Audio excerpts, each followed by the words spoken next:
Hello, my name is John Doering, and this is ZoomTRAK.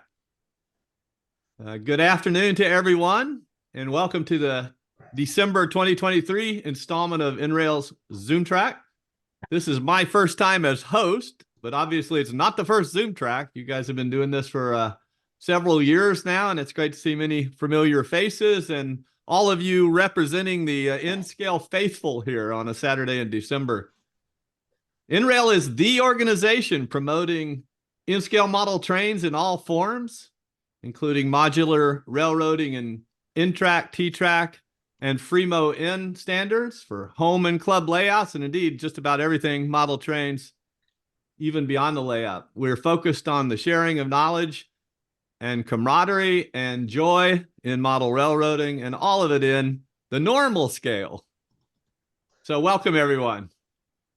It's the normal routine here, too, to have a pretty full-packed lineup of informational clinics. So we're just going to jump in and get started. And I believe first up, batting first today, is James Galdry to talk to us a little bit about the Science Museum of Virginia. James, you ready to go? I am. Excellent. And what I'm going to do to get started here is I'm going to share my screen. All right. I have been given just under 10 minutes to explain to you something which I've been dying to say to the world of NRail, and that is happy anniversary. 50 years is nothing to sneeze at. And in addition, I've also been asked primarily to talk about Richmond area NTRaK and what we did at the Science Museum of Virginia. And the image you see on your screen is actually inside the Dewey Gottwald Center at the Science Museum of Virginia, with my mug being displayed across the Richmond region on Channel 8 ABC News.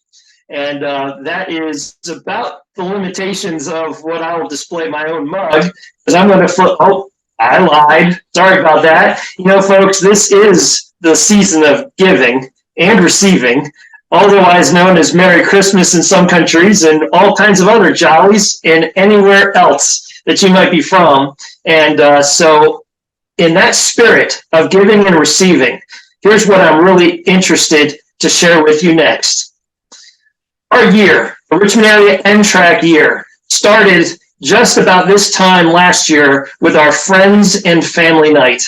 And I just want to inspire you by this photo that if you as a model railroader aren't taking the friends and family that aren't part of your model railroad crew and making them part of the process, you are missing out big time. Just to get together and have dinner and friends and family, it is just a great way to share what it is that we do and to celebrate it. All right, now I've got a ton of photos, so I'm going to start flying here at about 10 seconds per. So if you decide, oh, I wanted to see more of that, well, we know that this is the 40th episode of ZoomTRAK, and in about 1 month, you'll be able to replay all this back and freeze frame it. So there is our illustrious Richmond area NTRaK sign at our show that was held on Thanksgiving weekend.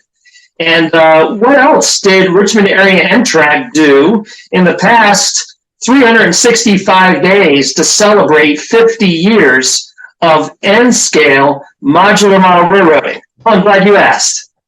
Well, this photographer had the opportunity to travel to Springfield, Massachusetts for the Amherst Springfield Model Railroad Show, which is the biggest in the country. And there you see our illustrious president, John Wallace. He was given the honor, because this is our 50th anniversary, of blowing the opening train whistle. And standing right beside him is Tom Metz, who also got to not blow a whistle, but blow his bagpipes for the occasion. It was quite festive. In fact, here he is. And so, yes, we did fill the hall with those joyous tunes, letting everybody know that there was one place to be, and that was at the NRail layouts. I say layouts because we all know that NRail is Fremo N, it's TTRaK, it's NTRaK, and all the world of modular model railroading. And it's with that theme I'm going to keep on going. Well, I did tell you I was behind the camera and had all kinds of opportunities to film our leadership. Leadership did chat about the future, and this is a video that we did see earlier this year. All right, you all know Fei Chin. Fei also was at that show, and he was talking to us about ZoomTRAK. So just in case you thought I was joking, what else were we doing there? Well, there's this organization that was formed as a result of NRail way back in 2003 on NRail's 30th anniversary, and that was known as the Eastern Airlines Partnership. And there's myself and John underneath the banner celebrating that Eastern Airlines made it to the 50th anniversary. I know we got our thumbs up.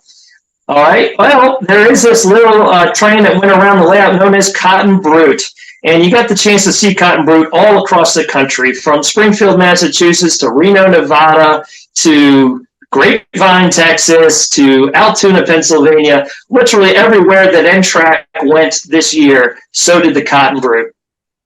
And there is the banner. If you ran your trains underneath that banner, congratulations. If you got a picture of it, even better. And we'll look forward to seeing your photos shared out on our social media pages. All right, now what else is NRail responsible for that RANTRAK specifically was celebrating this year? Well, you know, our illustrious originator of the NRail newsletter, a man named Jim Fitzgerald, wrote that newsletter for years. And here's an article he wrote in 1999 about a really huge NRail layout, also known as the very first unconvention. And, well, unconvention had to be followed by unconvention 2. And there we were, 14,000 feet of modules, 2 layouts. And there we were inside and underneath the station platform sheds of the Broad Street Station, which is where our show has been held for this year, was the 46th year. And some of you who've been around for a few years are going to recognize some of the faces in this picture. We got Bob Utley and Matt Schaefer, of the Northern Virginia NRail, a very beloved member. And there's Eric Seidelman, a very youthful Eric Seidelman, helping us set up. I had to put this photo in just so you all know that this coming June in Bethlehem, Pennsylvania, at the National N-Scale Convention, Eric, the man down there setting up that module, he is going to be coordinating everything that's going on there. So I just wanted you to know, put a face to a name. Here we were that same year at Science Museum of Virginia. Oh my goodness. Well, look at that. This was the stage for our banquet that night. And a man named Tony DeMasi, very beloved to the Richmond area NRail. Many of you knew him as a guy who would basically poke fun at you and poke you in the ribs and die laughing, and you would go away loving him. And here in this moment, he spent about 2 hours that night owning that stage. And I got the opportunity to help him as he presented a Golden Spike Award to Jim Fitzgerald. And here was Jim speaking to that crowd that evening, and more Jim speaking to that crowd. You know, Jim entertained us for so many years, traveling the country, coast to coast, really to promote what we do as N-scale model railroaders. And you can see from the class photo that year that we had quite a few of you join us at that show. I bet you when we replay this in a month, some of you will zoom in, probably because you can find your very youthful faces along with mine right there in the front row. Oh my goodness, I zoomed in on that front row. There was me and Tony and Jim. And I guess for all of his labors, we decided to hand him a box of Krispy Kreme donuts. Welcome to the South, Jim.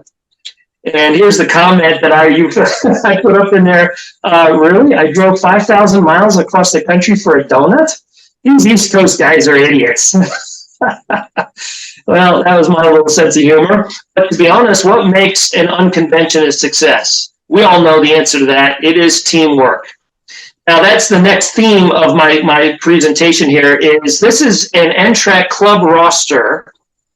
And my screen is blocking the top, but I bet you most of you can see that this is the Southampton Roads NRail club roster. And if you zoom in really closely, you don't have to right now, but you'll see that the third or fourth name from the top is Larry Card. Larry Card, if you're on the line right now, I hope you're seeing this and can applaud that you were a member of the Southampton Roads Club who joined us. Oh, I just zoomed in. There you go. Who joined us at Southampton Roads Club last year, at the end of last year. And why did we do that? Well, as members of the Eastern End Lines, the Southampton Roads, along with the North Raleigh Mile Railroaders and the Richmond area NTRaK, we got this little news item. And it was a sad news item. It was a report that after 37 years in 2 rooms in a wing of the Squires Presbyterian Church in Norfolk, the club had to be out. The club was losing its clubhouse space. And I won't belabor the news of this, just to show that, you know, as NTRaKers, we are all brothers in arms. When someone says they're going homeless, we find a way to immediately jump in and see what we can do to help out. And they put out the request, guys, we've got a full room and we need to get these modules down. And not only that, they came to the conclusion that these modules really, they could no longer afford to store them, house them, or set them up. And they were really looking for NTRaK brother clubs to come in and help them redistribute them. And so that's why we were there that day to take possession. And hey, John, sorry to interrupt as my first sort of day hosting. Give me a sense of where we're headed. I have this down for 10 minutes. So how far in? You doing okay in terms of finishing up? Yeah, I will actually go really fast here. I'll promise you in 5 minutes we're done. Well, we need to be finished in 2 minutes, JM, please. 2 minutes? Okay, here we go. Here we go. Here's John Zarni, who was part of that club, who was giving that donation of modules to us, and here we are as brothers. There was his train. You'll notice that from the badges on the back of the modules he had, 1984. All right, so we're literally, as a club, we were showcasing what it was this club and what NTRaK has meant. Our next show this past year was the Train, Struts, and Tractor show. We've had plenty of videos showing that off. There's our signs in the back. There's a shout out to our newsletter editor. There's Steve Stalnaker. Y'all can send him some applause for all his work for us. And then there was this little show in Texas, Grapevine, Texas, known as our 50th anniversary. And that's exactly how we got our way around those layouts. They went so far as to bring the original. There it is, guys, the very first NTRaK module. And I'm going to go really fast here because I promised 2 minutes. So here we go. NTRaK connected to DTRaK, the Fremo N. Shout out to DeBob there with the Fremo. And sadly, in August, we did lose a member of our board, an advisor, Ray Chafee, left us. He was out of Massachusetts and very instrumental in that Amherst show. Ray, God bless you, sir, and we will miss you. All right, the next thing, we were on to Danville, and we all saw those videos. There, once again, Eric Seidelman is getting ready for Bethlehem, Pennsylvania, moving those modules. And then we have Joe Fowler. Joe Fowler is retired from Virginia to South Carolina, but he made a contribution of his NTRaK modules, and our club just spent the last several years refurbishing that, as you see.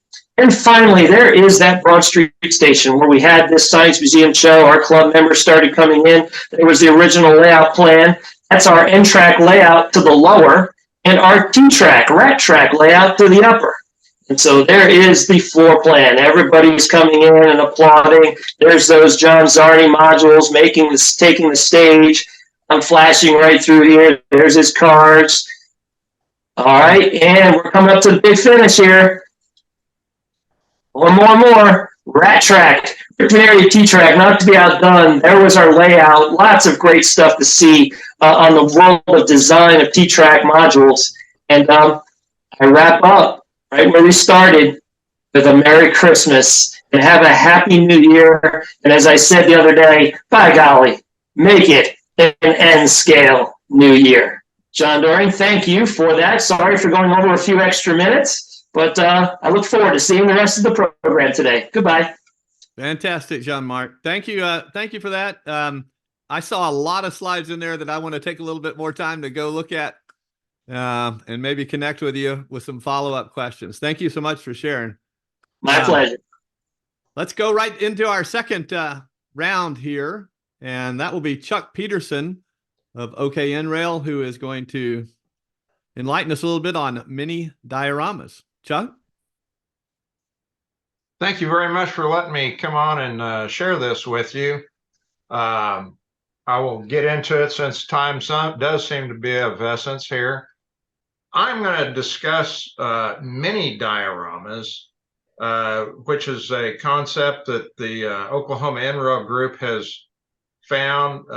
One of the gentlemen that is on our Zoom track today was probably the most instrumental in bringing it to us.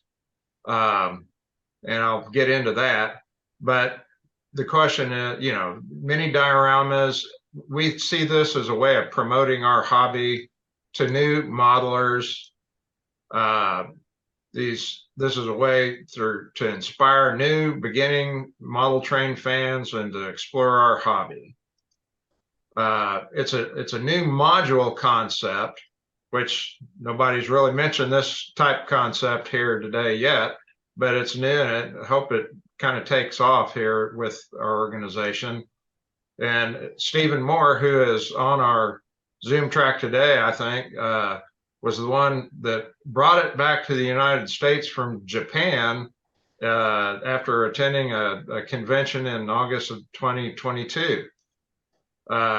He brought it to the NMRA National Convention here earlier this year, and also put out a little article in the NMRA magazine in August of 2023. Anyway, we, as Oklahoma NRail, wanted to try and do things that got the public and the young folks interested in the concept of model railroading. And we saw, you know, after seeing this module concept, thought this would be an excellent vehicle for us to do that. So we kind of got after it, and we've taken this concept to Tinkerfest, which is at our Oklahoma Science Museum, the Oklahoma Train Show, and the Edmond History Museum here this year, to great success. We've had a whole bunch of kids participate in this and learn a little bit about model railroading. It's a low-cost portable module concept, which is really great for the kids or the beginners in the modeling hobby. And I suppose it could even be used for advanced people if they wanted to have little bitty modules that they could put together and take and show at a retirement community, libraries or whatever. That would be easy to set up. But our concept, really, the way we see the concept, is just trying to get new and beginners to get involved in our hobby. These are 1-inch high oval modules with either a straight or a curved Kato track.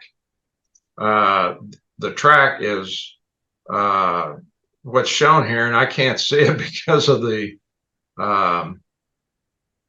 I'm going to hide the thumbnail video. That'll do it. You got your 4 7/8 inch straight track, and you got a 7-inch radius 45-degree track that they have. Those are the code numbers that they have for those particular tracks. Well, why do you do the mini dioramas? Again, it's to create interest in our model railroading with the young kids, young and old for that matter. Take it to model train shows and invite the kids to create their own diorama.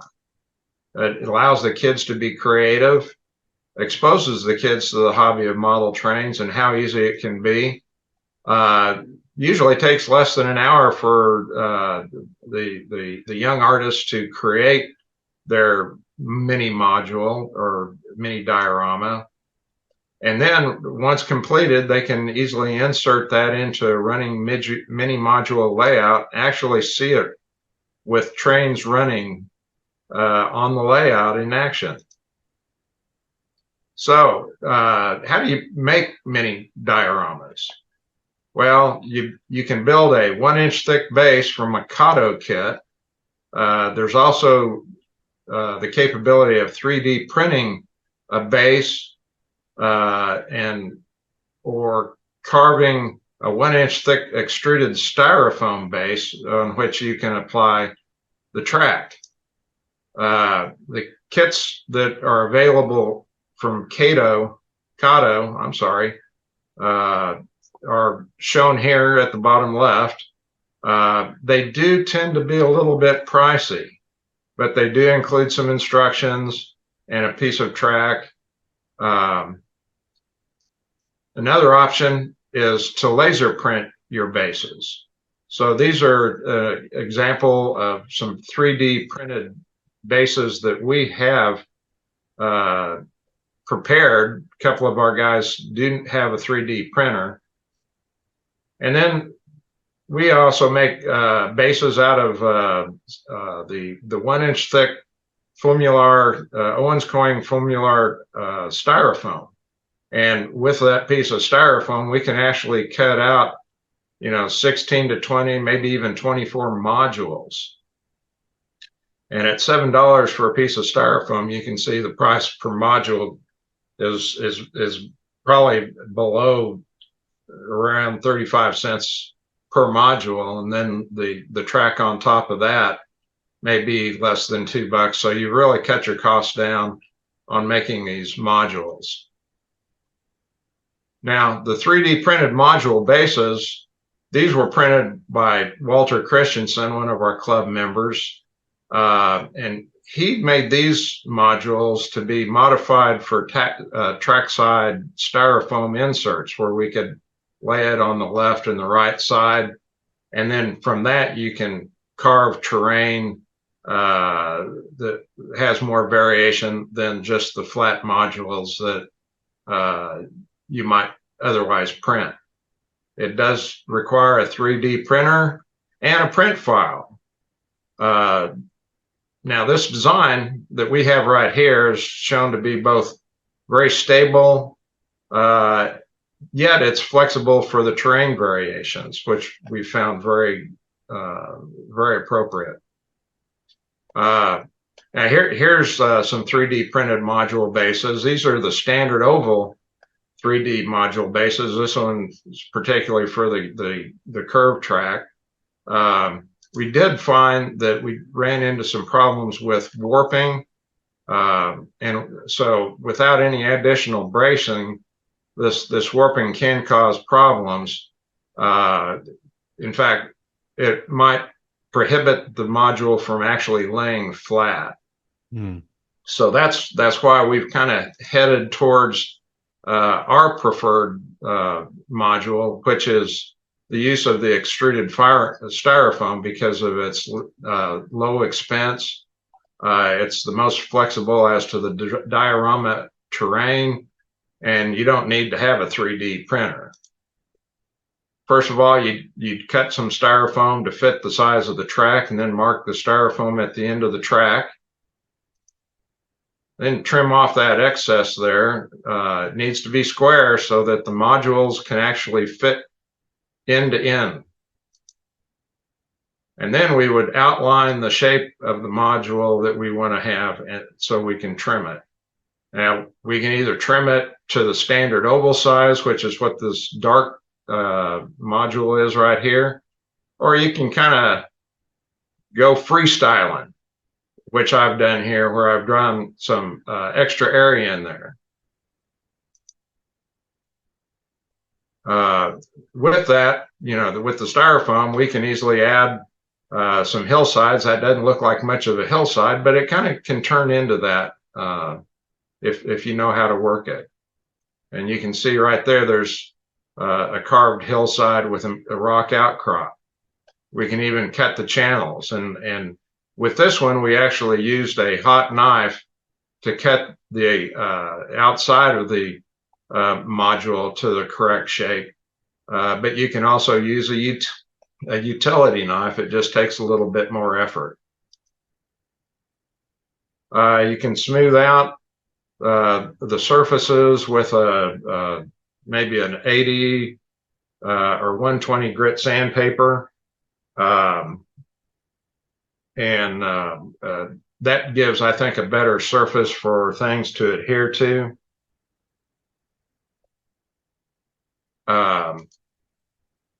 Once done with that, then you need to glue the track down to the module. And to do that, we have actually used Elmer's Pro Bond glue. Now, there's a little controversy here, whether do you glue the track down or do you paint the module first and then glue the track down? And You could probably do it either way, but some of the folks in our group thinks that it's probably just easier to go ahead and paint the whole thing, let it dry, and then glue down the track. Then it's time to let the kids go. So you build up a whole slew of these mini modules and take them to the show. And then you, at the show, you provide the mini modules and the materials from which they can choose. You might have some woodland scenic grasses and underbrush, ballast or sieved soils. If you want to provide some latex paints for them to kind of paint the sides or something on there, the color that they would like. And then you got to have all the bubbles and beads and shiny things that the kids really like to play with. And I would go to Hobby Lobby or Michael's or some other hobby stores and just walk the aisles looking for little small things that could be something that the kids would get excited about putting on their modules. You can see in this particular case, things over here on the left side or have more of a holiday theme that we used at the Edmond Historical Museum.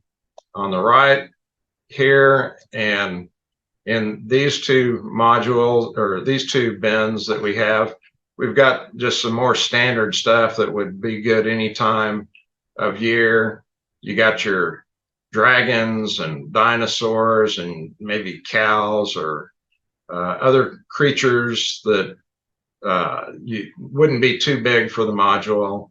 And then all the little flashy things over here and flowers and whatnot that the kids can choose from to put on the module and decorate the way they see fit. One thing we do use is to put all these things on the modules is the Eileen's tacky glue because it's pretty darn sticky. Will hold things in place while it's drying, and it's easy to apply. One thing I do want to suggest is to keep girls in mind with the trinkets because we've had as many girls, if not more girls than boys, come by and work on these modules. Well, here you go. The kids had fun. They were quite proud of their creations. This was from our show at the Edmond Historical Museum that we had earlier this month. And here, these two young men are just intent working on their modules to get them the way they want it. Now, one thing I want to also remind y'all of is don't forget to have at least one module in your loop wired for your DC, DCC power supplies, whichever one you'd prefer to use. You probably need to bring an engine and a few cars along too. And here's Walter Christensen, one of our members here, trying to help one of the kids select some of the supplies to make his module. But you can see down here in the bottom left corner is a module setup, and you can see these are the standard modules. But here's one right here that Walter actually built himself. It's on a pretty good size base, but it still meets the requirement that it can't be any longer than the piece of track it's a straight track in this particular case that he has. But he 3D printed this castle and painted it and put it on there, and the kids seem to like that. Over here on the right is a mini diorama. This may have been down at the Oklahoma City train show, and I do not know that because I didn't attend that one. Either Stephen Moore or Bruce Alcock might be able to ring on that. Would I be correct? Yes, that was Oklahoma City. And okay. Stephen may, I don't know if he wants to say anything now, but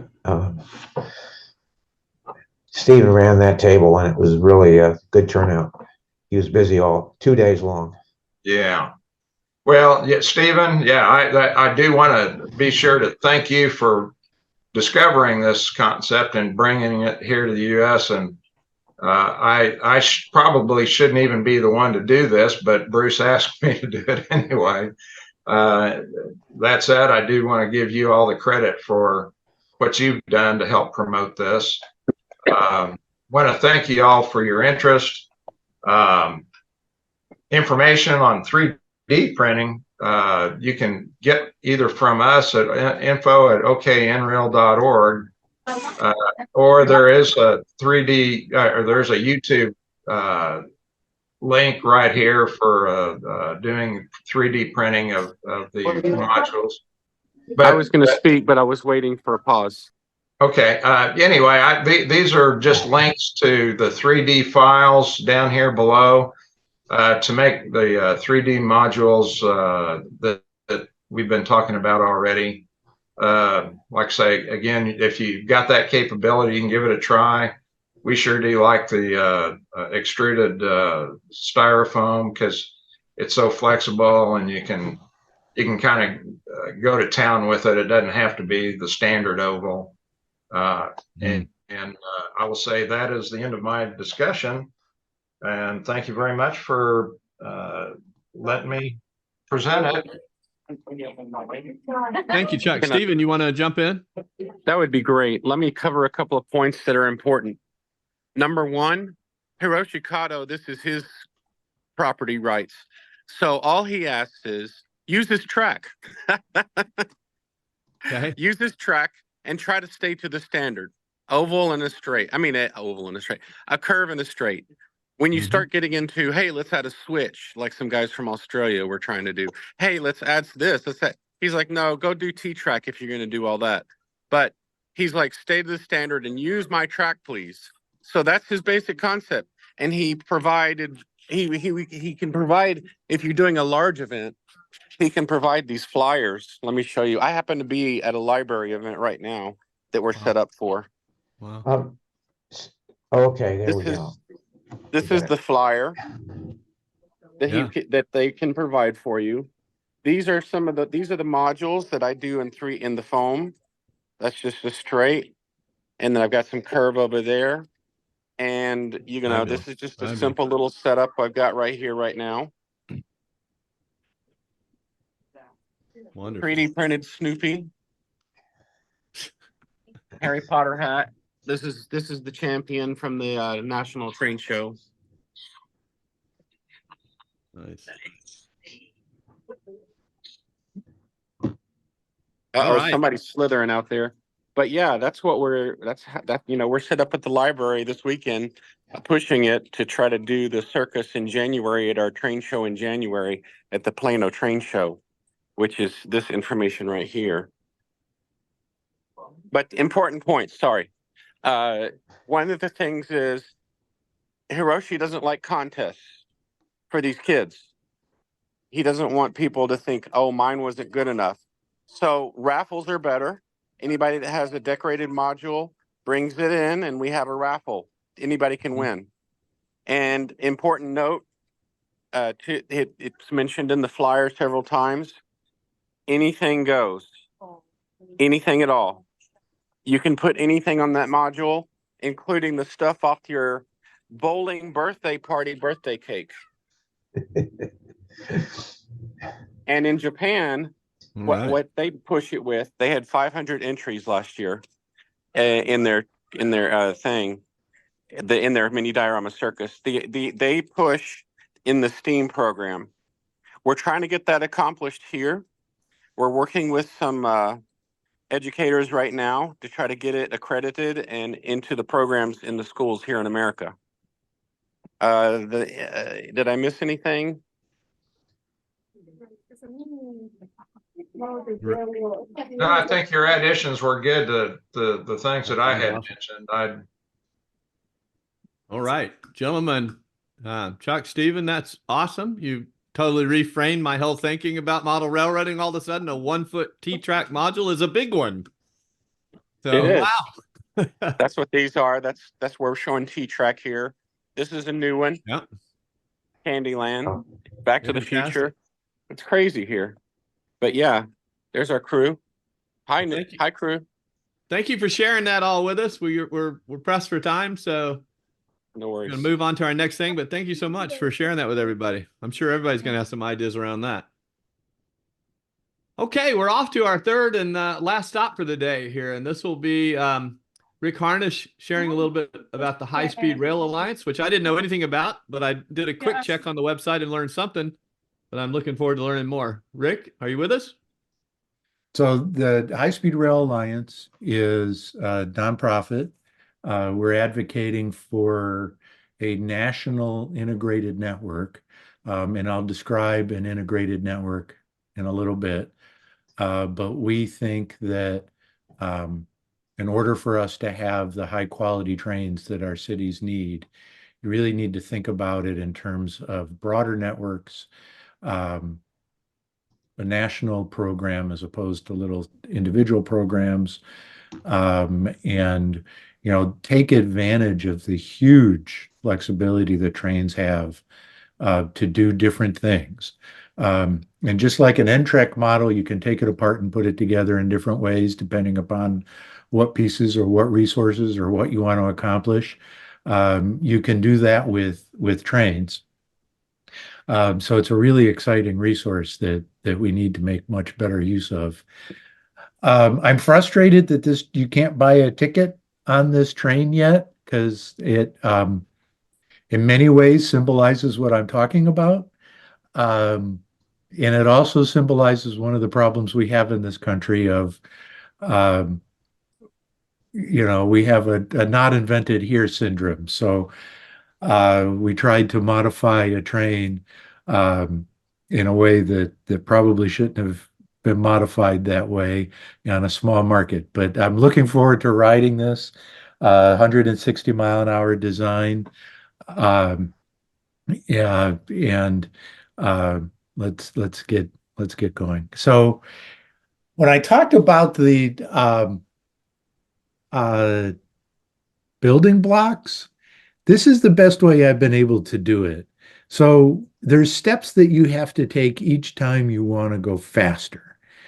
So if you want to go faster than 90, you really should separate low or heavy, long, slow-moving trains from fast, short, light trains. Now, you can have short, light trains that have passengers on them, or I mean freight. I'm not sure why most countries haven't done it. France did it in the beginning and decided not to replace their mail trains when they needed replacing. China has done some testing, but I haven't seen it. Not really sure why fast freight doesn't work very well. It seems like it should. But to go faster than 90, you really need to separate the heavy trains from the light trains. You can do it faster, and China's recently opened up a high-speed line where the trains are designed to go very fast, mixed with stack trains. And I wish I could get over there more often to learn more about that. So that's kind of the first step. The second step is fencing's always a good idea. You want to keep people off the track, but the faster you go, the more of a good idea it is. I've walked out into the country to walk along high-speed line in Germany, and you've got trains between Frankfurt and Cologne going 186 miles an hour and no fence. And so you don't have to have a fence, but it's a good idea. By regulation, you need to go separate the roads from the tracks if you're going to go faster than 110. Probably a good idea just in general, and something that we should be focused on all of our high volume lines. Start picking them off one by one with a really aggressive program funded through the highway program. But by regulation, you have to go faster than 100. To go faster than 110, you have to separate the roads. And so that's why most states, when they talk about passenger rail, except for just a few, have limited themselves to 110 because they don't want to deal with the political and cost issues. of this very important safety feature. The next step up is you can't carry your energy, you can't store enough energy on the train to make it worth going faster than 125. So you have to take the energy source off the train with overhead electric wires to go faster than 125. Now, that's not quite true. The fastest train to have ever run in the United States was turbine powered, went 171 miles an hour on really bad track. But for practical purposes, we cut that line off at 125. And the faster you go, the straighter the tracks have to be. And so you're probably talking about a new right of way, even if you're going faster than 125. But at 186, that's where you really start to make a difference in high speed. So you can have these different pieces together in different ways all over the place, and different countries have done different things. It's not one thing or another. But to keep it simple, oh, I'm sorry, I'm out of order. This map is incredibly out of date. So the purple lines, and it's, I'm going to say this is a decade out of date. The purple lines are where they built new infrastructure or rebuilt track to go faster than 125. And, this line out here, significant portions of it are already done. This one, I rode this, that's done. This up here is completed, right? So it's a lot more farther along than this map shows. One thing that's interesting down here is Turkey and Saudi Arabia, which are not on this map. But they've got trains going 186 in Turkey, which makes me a little bit frustrated. But we tried to take this and put it on the United States.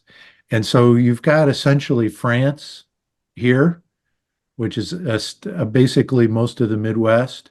And down here you've got Spain, which, and then it makes it harder, but essentially you've got Dallas to Chicago already connected. And then you've got this line going down to the boot of India, of Italy. And then this is where Turkey shows up. And this line down here is actually already under operation. They've got significant portions of going out to Istanbul under operation. And this is under construction out in Turkey. So it's not the size of this country. We're not too spread out for high-speed rail. It's just we like to think about the West as, right, whereas if you take sections probably east of the Mississippi and west of the Rockies, there certainly is enough population density to make high-speed rail work. But if you look, again, 10 years out of date, a lot of what is showing as future as a dashed line has actually been built in China. And you've got Japan over here, right? So the first high-speed line in the world was Tokyo to Osaka in terms of the breakoff. But they've continued down. And so they essentially stretched, and I'll show you in a minute, but I rode this little piece here from Nagasaki last year, this piece that's showing under construction, down to Mukpo is completed. This is essentially Chicago to Detroit, maybe Atlanta to Charlotte.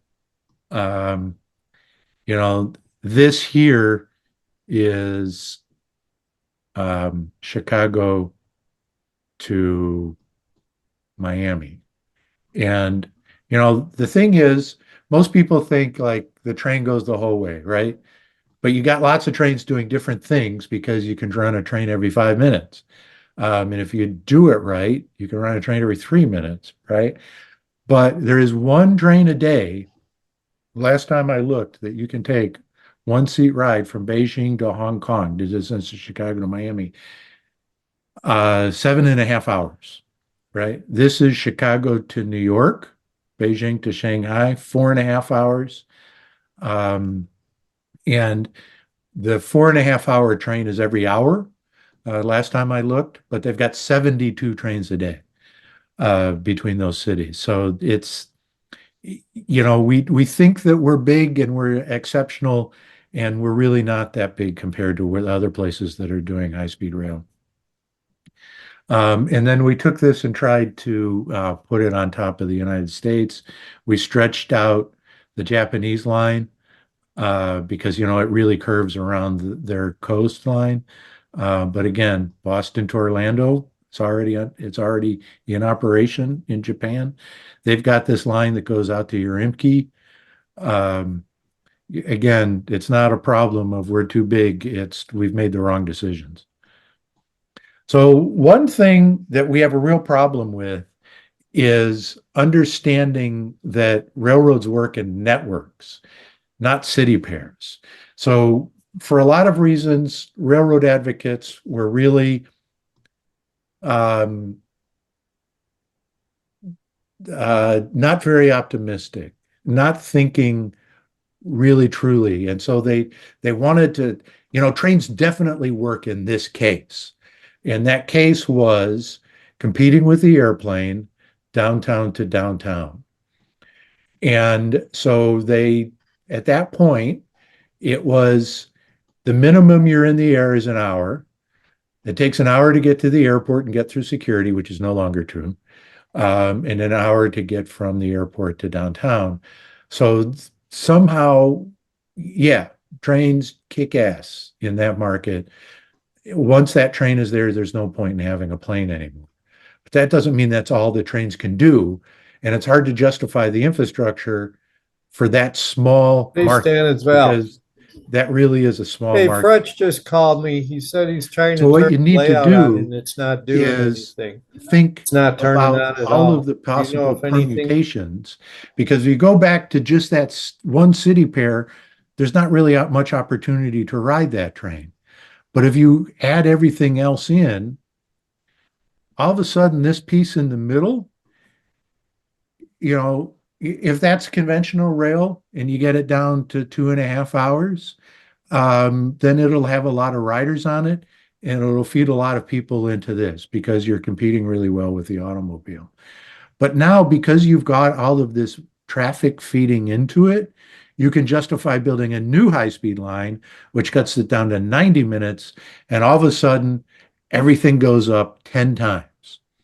Because now, instead of this being today a 3.5-hour drive, or with conventional trains, about a 3-hour, 2.5-hour trip, with high-speed trains, this is 90 minutes. And even if you're coming from Cincinnati at an average speed of 70 miles an hour, you've really sliced the trip time down from Cincinnati to Chicago. So we have to think bigger picture. And unfortunately, we're not doing that yet in this country, except in one place. And I'll talk about that one in a minute too. So I said you can take these things together and put them together in lots of different ways, but that's too complex. So we've narrowed it down to 3 types of track in order to simplify the discussion. So I think we need to do about 80% of a national network with shared use, where you're working with the railroad as a partner, as a valued vendor. SpaceX allegedly is a private company, but it is only in business because it's a contractor to the federal government. Every highway contractor is a contractor to the government, whether it's a local government or a state government. Highway contractors, defense contractors, 100%, right? Airline manufacturers, they only work because of subsidies in building military planes. So it's perfectly okay for us to look at railroads as a government contractor as opposed to somebody that we're going to fight with. And when you look at it that way, suddenly shared work use works. And Metra is a good case. They argue about what their priorities are and how much things are going to cost. But when it comes down to it, Metra works because we've made the investment in the right kind of track and the right kind of partnership between the owning railroad and the operating passenger railroad. So that can work across the country. And we should start thinking about adding frequencies on all of the existing routes today. and start adding and get more frequent trains that are running more on time and get the average speeds up without getting the top speed up. Regional rail is taking an old line in our view and really investing heavily in it for passenger rail. May have some freight on it, but you're really focused on light, short, fast trains. And the Northeast Corridor is a perfect example, or the best example of what we have of this in the country. Caltrain will soon be the best example when they start running electrified trains in the next year or so. And then high-speed lines, and again, that's where you really bring the excitement to the party because you're going so fast and so frequent that you track so many riders that you're feeding more people to the shared use line and vice versa. And then the regional lines can be how you get into cities and out of cities. So the next question is, okay, Rick, where should we have high-speed lines and build new? This is the best analysis. I didn't do it, but a guy did this analysis over a series of blogs and laid out his logic, and I really agree with him. This is probably where we should build new high-speed lines. And it's interesting because the FRA has done basic preliminary planning in 3 regions. They did it around Los Angeles, and essentially this is where the FRA said that the state should build new high-speed lines. They did it around Chicago, and they would add Kansas City to that. And they had their Midwest network going down to Nashville. They did one around Atlanta, and this is essentially where they said there should be new high-speed lines in the Southeast. They've not done that in the Northeast yet, unfortunately. They've not done it in the Southwest, and they've not done it in the Northwest. So they've done 3 sketch plans out of 6, but it's lining up pretty well. So the question is, how do we do it? We'll talk about that later on as well. So I want to talk about the best example in the country of how to do this. And, when people don't want something to happen or they disagree about something or something important is going on, that's when people fight about it. And it's a lot easier to be the naysayer and the person who puts roadblocks up and keeps things from happening quickly. But that means something important is happening, and California is where the important stuff is happening. So it's forgotten that in 1990, the voters agreed to a bond package that took shitty Amtrak service, sorry, let me take that word back, infrequent, not on time Amtrak service. They had a couple of trains a day, and it took that Amtrak service and bumped it up to, on 2 routes, 16 trains a day. And on 1 route, it would have been 9 trains a day this today if it weren't for COVID setting back their expansion plans. So they have shown how to make shared use work right on those 3 corridors, plus a couple of other commuter rail corridors, etc. So we've got a lot to learn from them. And this is my son about 7 years ago, getting on a surf liner at Oceanside. So based on that, the other thing they do right is the connecting buses. So you can use 1 ticket to use a bus or an Amtrak train to connect throughout the entire state. And that is super important. So if you take their existing shared use network in blue, so that includes the commuter trains and the Amtrak trains. The darker orange is the 1 train a day Amtrak service that should be more frequent. And those yellow lines are the buses. Then you've got a statewide rail network. The problem is it's slow. And California is a big state. And you've got a big mountain range here and a big mountain range here. So there's two pieces missing in their passenger rail network. A good passage underneath Pacheco Pass and a good path through Tehachapi Pass. Those are absolute missing pieces in the network. There's also a need to improve the service down the Antelope Valley. You need to do that no matter what. You got to get across Cajon Pass. That is Cajon Pass, yes. And then it's preferred to have a better passage across Altamont Pass, a better way through there. And then you need to get underneath the Del Mar Bluffs, which are washing away. So the interesting thing is California is designing tunnels for all of those.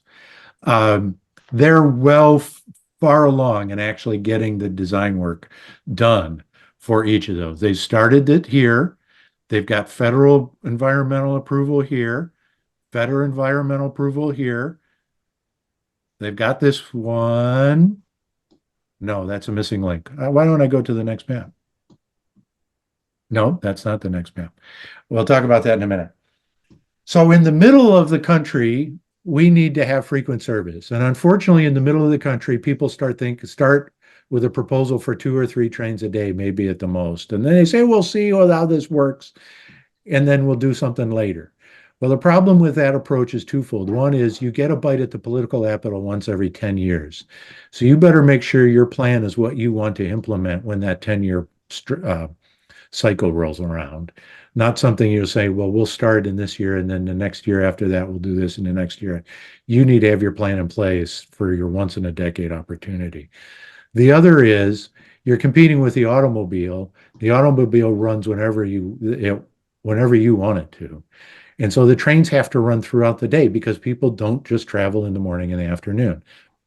So they've learned this, and they've worked with the BNSF at the Central Valley to run is this right? 1, 2, 3, 4, 5, 6 trains a day. There's actually 7 there. I'm not sure how I missed it. 7 trains a day going up and down the valley on a single track shared use railroad owned by the BNSF in an agreement to run 11 on a single track railroad. So it can be done, and you'll see their intervals so you can plan. The BNSF knows when the trains are supposed to be there because they're at the same time in the intervals. You just start adding in. So the next train's probably going to be a 6 a.m. departure, etc. So this is the way we should be thinking and how to do this step by step as you move along the process. Now, when they open the high-speed line between Bakersfield and Merced, this 3-hour trip goes down to 90 minutes. It cuts it in half. The number of trains per day doubles to 18. And I say doubles because it's supposed to be 9 now.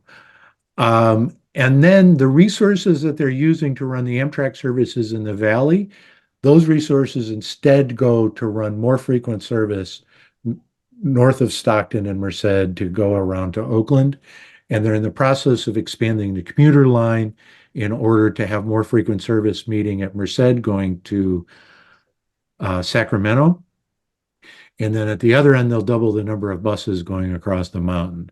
So that first step doubles the amount of ridership that you get out of that without increasing the cost of running the trains to the state. So this is the current thing. Green is they have full environmental approval to dig the tunnels. I will add Pacheco Pass. It's a different agency doing that work. They've just started it. They've got environmental approval to go through to Tehachapi's. This is a really hard one. They're working on it. They've got money, construction money, to get across Cajon Pass and go up to Las Vegas. That was a big announcement that Biden made last week. So California got enough money to get almost this done. They need to find a little bit more. and Brightline West, which is through Nevada. So Nevada was the actual grantee. And then California High Speed Rail Authority is working with them to facilitate on their side. So we will have a true high-speed line up and running in this decade because of what just happened last week. That's huge. And then they're continuing to work on the connection across here. There's a huge amount of travel between the Central Valley and Las Vegas. So even if you don't do the Antelope Valley, you just make this connection, then you can make a better business case for getting across the Tehechapis. And then the last thing they did, which they finally figured out in 2018, was they said, you know what? We're going to create a statewide master plan that says these are how all of these different services interact and how they're going to work seamlessly for the customer. And this is that plan. So that they know at each of these major stations, they are planning the infrastructure so that all of the trains meet at the station at the same time and leave at the same time. So you can come into that station, connect to a different train and go out, which means that this trunk line in the middle here is what completely transforms what the entire network does.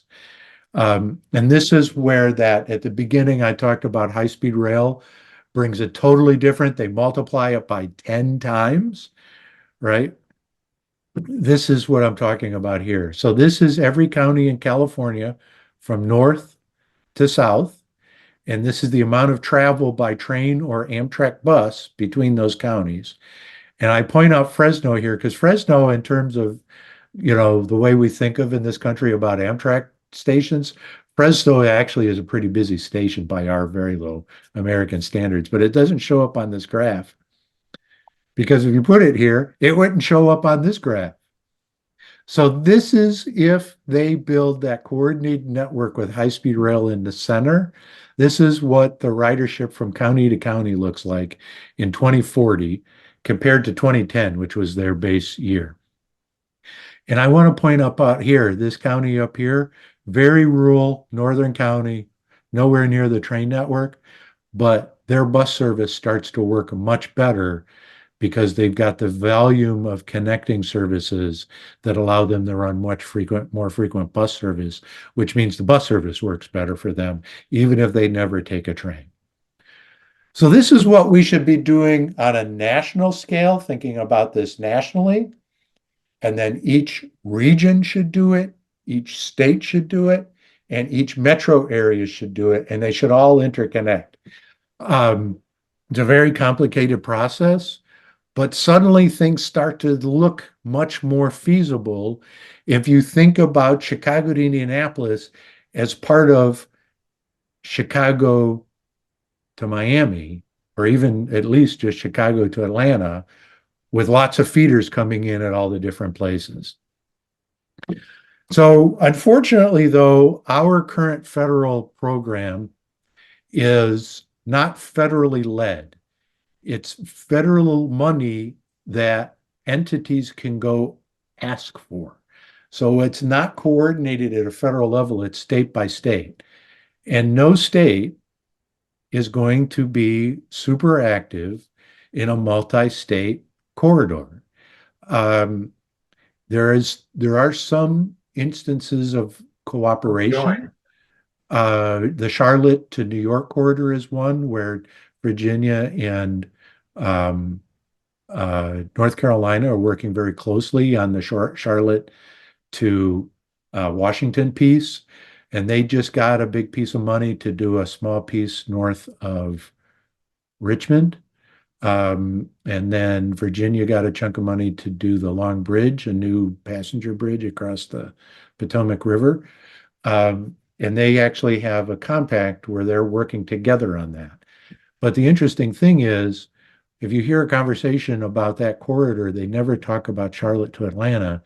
And Georgia actually did the first level of planning on a new high-speed line from Atlanta to Charlotte. But it kind of fizzled because why would Georgia lead that? right? Why would South Carolina lead that? Why would North Carolina lead that? So we do need a program that's more federally led, like the highway program was.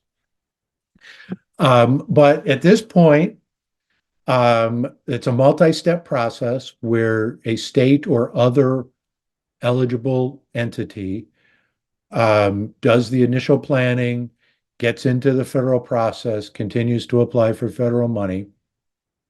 And they've actually changed this diagram. Again, I'm sorry, I thought I had the most recent one in here, but this beginning stage is the corridor ID program. And then the actual money out here is the federal state partnership and a program called CRISI are federal programs you can use to build. And so the corridor ID is a new process that's just being developed. The feds just announced 69 entrants into the corridor ID program. In that first round, each of the grantees is going to receive $500,000 in order to create a scope of work for what's called a service development plan, which is where they make decisions about what kind of service they want. And we're not clear what the public process is going to be. But one thing we really need to do is push these states to be much more optimistic and plan for success instead of planning for small initial steps. So if they're going to do service development plan for Chicago to Detroit, it should have a train every hour because there's lots of cities in between.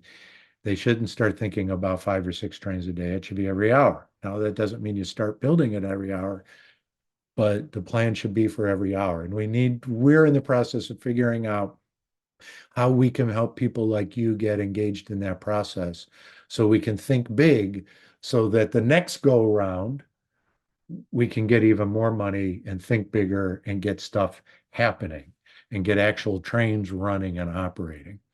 So we'll have more stuff as we go about how this process works as it becomes clear on how it's going to work. Sorry, John, interrupting you here. We're about 10 minutes past 5, and I see people are beginning to sort of drop off. And I wanted to just, before too many people got away, ask if anybody has any questions. And then Bruce, I think you want to run the poll here too, don't you? Sorry to interrupt. I just want to, while you're working on the poll, does anybody have a question they want to ask Rick? I think you could probably continue on, Rick, if you'd like. I'm just gonna invite everybody to stay on if they'd like to hear Rick talking some more. And but if we understand if you have to get off to something else, but I'm sorry I went a little long. That's all right, Rick. We've been behind all day here. I want to ask you a question because I think this always comes down to like a question of more about sort of political will than technology, right? Yeah. As you demonstrated at the beginning, the technology is already there, the scale's already there. People are doing this in other places in the world. It seems to me like and I don't mean it to be a political statement, but we're sort of trending away from our desire to do really big things in a coordinated fashion rather than trending towards. What's your reaction to that? Or are you optimistic about our ability to sort of reframe this opportunity? Well, so every major transportation bill at the federal level has gotten us a significant step closer. And I think that having Americans from all around the country flying to Orlando and then saying, oh, there's a train to Miami or West Palm Beach, I'll take that train. I think that's really going to change people's views. And, it's to be clear, I would call that regional rail in the category that we had before. Yeah. But that's going to be big. And then if Brightline is successful in getting Las Vegas to Rancho Cucamonga up and going, which I'm very confident that they will, that's going to be a real game changer, because then you've got Americans from all over the place Yeah. flying to LA and going, oh, I can go gamble in Las Vegas and be back in time for my meeting tomorrow. Okay, I'll do it. And then you go, oh, I didn't get it. Now I get it. I want this back home. Gotcha. You know, there are many issues that we're having a problem with coming to an agreement in this country. I will admit that part of my motive is that I think we are the reason that we're having a hard time getting along is because we are in a real economic transition that we haven't quite recognized yet. And this, you know, again, this is my personal opinion. I think that we're fairly close to the point where most Americans can't afford to drive. And so we better figure out how to make it possible for people to get around without a car. But if I hear you, you know, part of your optimism comes from just the fact that even though we might only have one or two of these sort of one-off situations here in the near term, they're going to make a big impact because they're going to be really highly visible, and people are going to start thinking, well, how come I can't have one of these closer to where I live, or something along those lines? Yeah. Yeah, and so you know, the culture of the Japanese railroad, that's prior to opening the high-speed line, was very opposed to high-speed rail. And fortunately, the CEO, because everybody in Japan knew that railroads were a dying business and it was a government entity, the smart, ambitious people did not want to run the railroad. And so they had a point where they had to bring somebody out of retirement, kind of like a Dave Gunn type guy, in order to run the railroad. And he, you know, he was beyond his worrying about stuff like that. And he said, we need to build high-speed rail. He made it happen despite the fact that the most of the railroad people did not want to do it. And that was a game changer. All of a sudden the country said, oh, wow, this is cool. Trains are good. And then it took them a while, but they put together a national plan to connect the whole country. France, you know, the SNCF recognized that they were going to go out of business if they didn't do something dramatic. So they built the first segment of high-speed line, you know, not quite between Paris and Lyon. And they ran high-speed trains from Paris to Marseille with this little segment of high-speed line. The one that's really interesting to me is Renfe, because their service was awful. And everybody, they opened Madrid to Seville because of a World's Fair. And everybody knew that once the World's Fair was done, it would go back to shitty Renfe service. And it didn't. It transformed the culture of Renfe, and now Spain is a leader in high-speed rail. I'm hoping something like that happens in the States. That's fantastic. It's good. It's good to look for the optimism. My wife and I will be traveling to Italy. My first trip to Italy in February, and I was looking last night and just absolutely floored to find out that between Rome and Florence and Venice, there are some 70 trains per day between these three cities. Yeah. So that's one of Rome to Florence to Venice. You're not on a really fast high-speed line. No, not a fast, but just the scale of the service is just extraordinary. Yeah.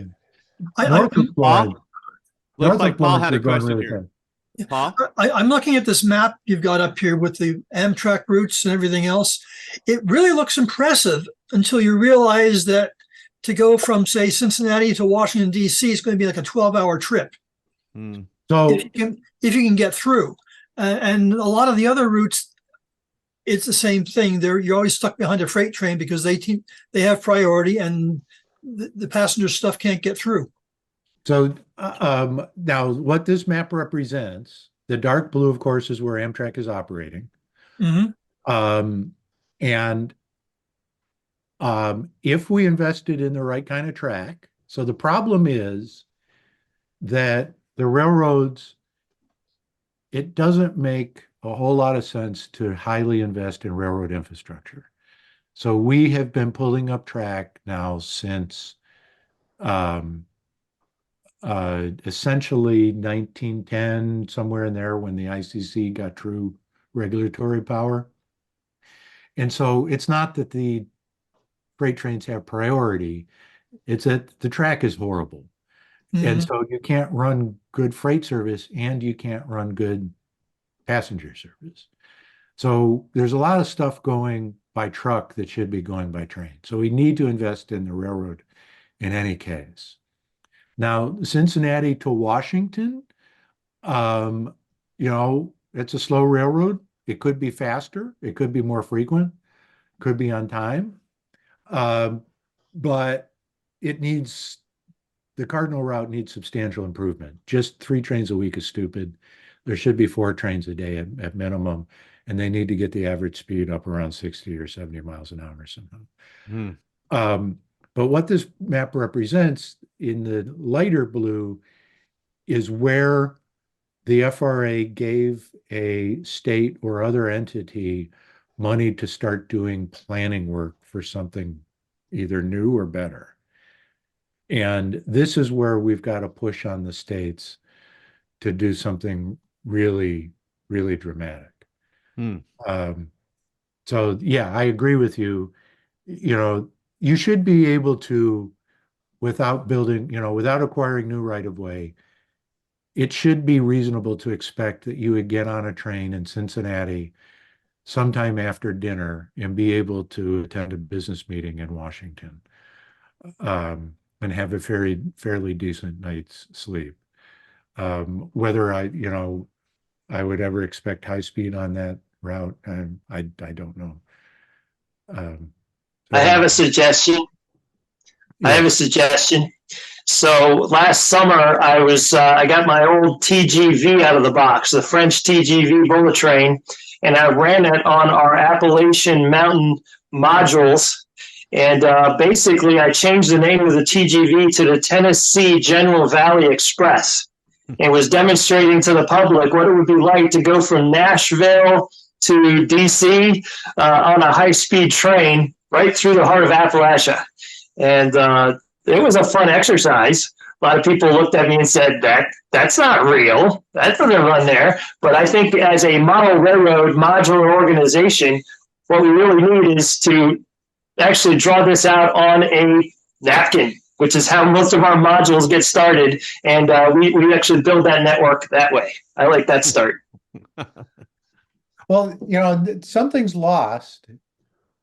Something really important was lost in this country, which was that we learned a lesson and then decided to ignore it.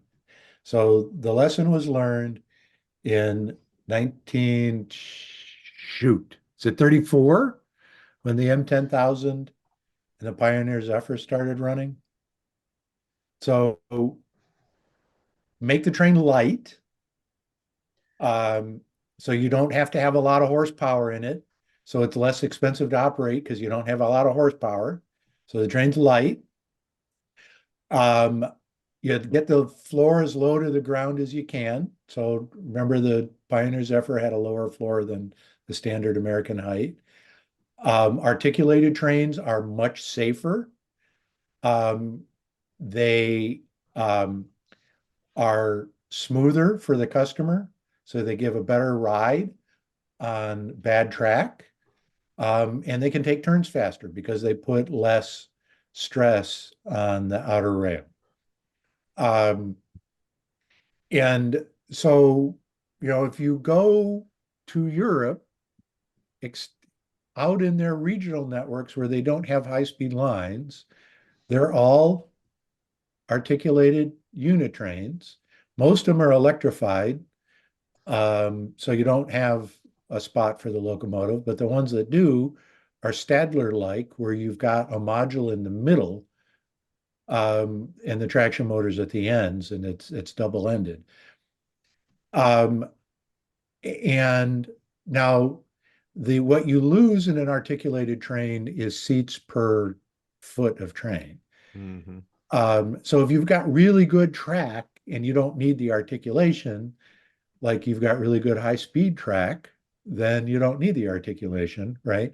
But we do, because we've got really bad track. And the TGV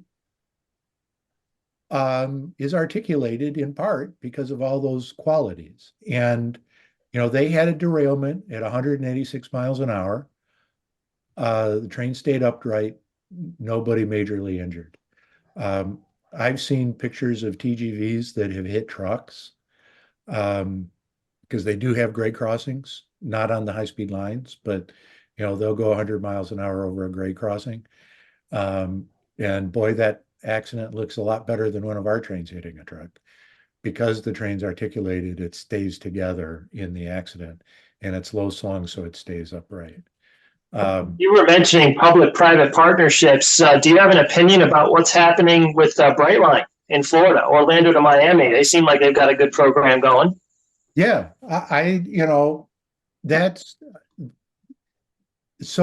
that is, unfortunately, we don't know the deal, right? So what happened there was the same guy, the same corporate entity, essentially controlled by one guy, Wes Edens, the same corporate entity owned the land where the train stations used to be and owned the railroad, the Florida East Coast Railroad. Now that entity no longer owns the FEC, but and then, so he went to the Florida East Coast and said, I want you to run passenger trains. The FEC came back and said, we can't do it. So he created a new railroad, which still legally is called All Aboard Florida, and said, figure it out. And so they hammered out a deal between All Aboard Florida and the Florida East Coast that is probably what the deal should be between Amtrak and the Class 1s, but we don't know because it's all a private contract. But it's probably very similar to what's happening on the Capitol Corridor, which, what they're doing on the Capitol Corridor is public knowledge.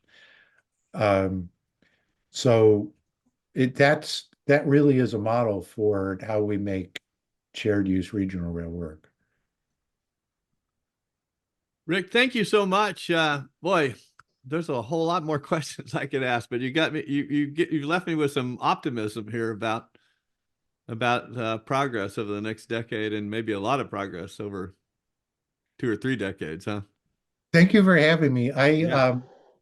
Highspeedrail.us. If you go and sign the petition, that's very helpful.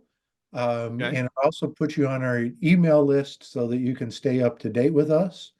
Or you can just sign up for our email list if you don't want to sign the petition, but the website is highspeedrail.us. The more progress we get in prototype high-speed rail, the more models that we'll all have to buy of the new stuff. So. Well, I do have a slight bit of pain because I did buy a TGV model in 1983, 84, and it got stolen in an apartment break-in in the late 80s. But so I did have one at one time. Well, thank you again, and thank you to all of our presenters today for joining us here in the December 23 ZoomTRAK. We'll see you next month.